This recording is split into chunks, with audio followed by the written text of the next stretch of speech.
Hello there, the Sunday Live Sports Digital Edition begins right now. I'm Bernard Ndong. AFC Leopards' new coach Zdravko Logarusic had a lackluster return to the Kenyan Premier League following Ingwe's 0-0 draw with Chemelil Sugar at the Afraha Stadium in Nakuru. Logarusic, who led Gor Mahia 2 seasons ago, failed to inspire his side to victory as the match ended as it had started, with the scoreline unchanged despite numerous chances by Ingwe.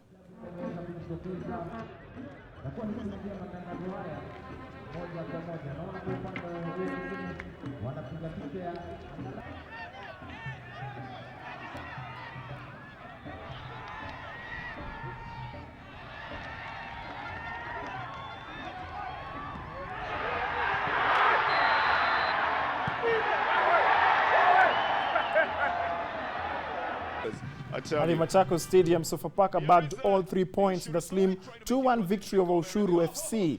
The Taxmen went ahead following a costly blunder by keeper Evariste Mutujimana in the first minute. John Baraza cancelled it out on the hour mark before Collins Shivachi fired home the second with a powerful thunderbolt. Here are the highlights of that victory by Sofapaka. It's John Baraza with the simplest of touches. The defense sleeping. The drums are gonna have it rough because they're gonna be beaten so hard after this. John Baraza. Big clearance on the other side. Bandari is still leading Moroni Youth. Again, big played in Mombasa. Chemelil and FC Leopards are still deadlocked at 0-0 in the other matches being played today in the Tusker Kenyan Premier League. A shot from Shivachi. It's in the net. Well, Odhiambo certainly did not see that one coming. And I tell you, that is a cracker of a shot. Oh, he'll get a lot of kisses blown in his direction as well. But I tell you, the other person who's happiest, apart from those... Mombasa hosts Bandari FC handed Muhoroni a rude welcome, beating them 3-1 at the Mbaraki Stadium. Omar Abdulatif gave his side the lead after 5 minutes before Muhoroni's Jeremiah Wanjala leveled in the 65th. Bandari sprang to life with 2 goals to snatch the victory.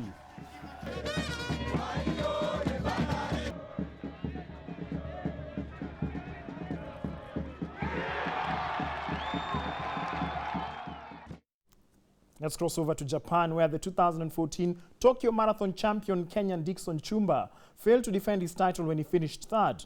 The Tokyo Marathon, which kicked off a new season in the World Marathon Majors, had a stellar lineup, including a World and Olympic Marathon champion Ugandan Stephen Kiprotich. The Ugandan upstaged Chumba in the home stretch to finish second, as Ethiopian Endesho Negese clinched this year's marathon, clocking a time of 2 hours 6 minutes flat. Chumba crossed the finish line 34 seconds later. In the women's race, Hela Kirop settled for second behind winner Birhane Dibaba of Ethiopia. Oh, it's going to be close. Concentrated on the clock. Well, I'm not sure from that whether it was Ethiopia. Well, this is tough, because here's Stephen Kiprotich. Is he going to take Chumba? I thought he might. And he is. Stephen Kiprotich of Uganda, second in Tokyo, ahead of last year's winner, Dickson Chumba. And staying with athletics, Kenyan athletes triumphed at the IAAF Birmingham Grand Prix Permit in the United Kingdom with solid displays in the middle distance races. In the men's 800 meters race, Jeremiah Kipkorir Mutai finished first to set a personal best time of 1 minute 45.93 seconds. Mutai edged South African Andre Oliver, who came second, as fellow Kenyan Timothy Kitum finished third in a time of 1 minute 46.69 seconds. Vincent Kibet led Kenya to clinch the top 4 places in the men's 1500 meters. Dutch vest is the designated. What has Oliver of South Africa got left? Mutai won his Stockholm 2 nights ago. Oliver did well, but he was down the field. Into the home straight. Mutai still hammering away. Oliver doing all he can, but Jeremiah Mutai takes that from Andre Oliver of South Africa. Let's head on to the beautiful game, and as far as the English Premier League is concerned, Everton and Leicester drew 2-2 at Goodison Park to meet at the same score from the day's early match, where Tottenham Hotspur also drew 2-2 with West Ham at White Hart Lane. Lança a primeira, atenção, e ser importunado ali, Coate, insistência, sobe, e remate, golo! Já está!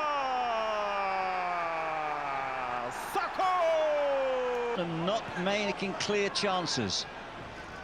Lamela exchanging passes with Eriksson. Goalkeeper with a fist. Danny Rose with a volley, which creeps in.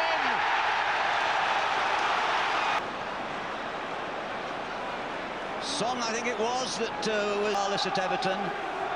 Here's a man in form. Goes for power as a rule. A player who appears to have the world at his feet in the 96th minute of a London derby. Is foiled the first time, but not the second. Harry Kane's 24th goal of the season rescues a point in this derby for Tottenham. Lukaku. Naismith. Naismith scores! How Everton needed that! Here's Vardy, taking on McCarthy. Howard's lost it, Nugent scored! There's your impact! 2 subs, seconds on the... Who was flapping? It's Vardy. It's 2-1 Leicester. It's Esteban Cambiasso.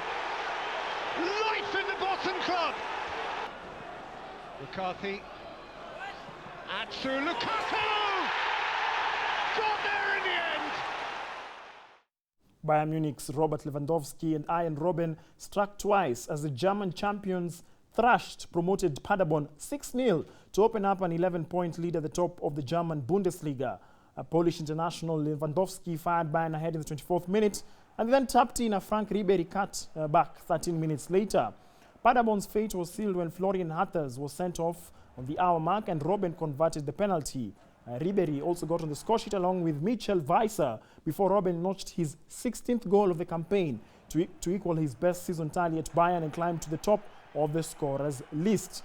Bayern, who have scored 14 goals in their last 2 league games, are top on 55 points.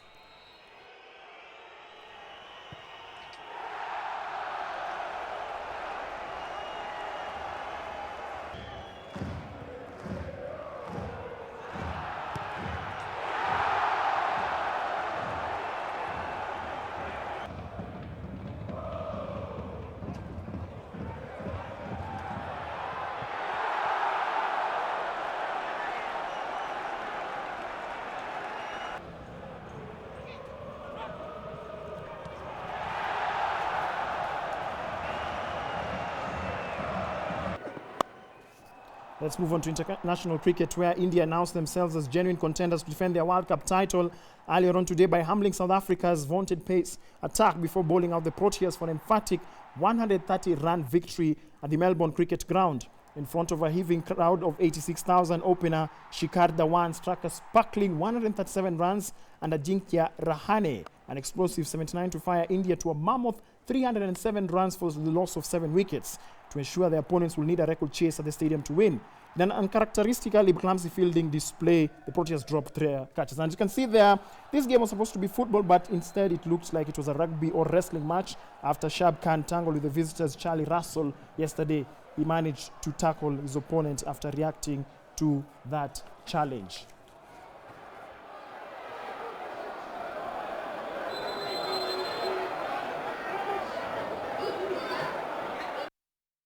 Of course, he was sent off with a straight red after his action. Well, that marks the end of Sunday Live Sports, the digital edition. I'm Bernard Ndong. Let's get sporty some other time.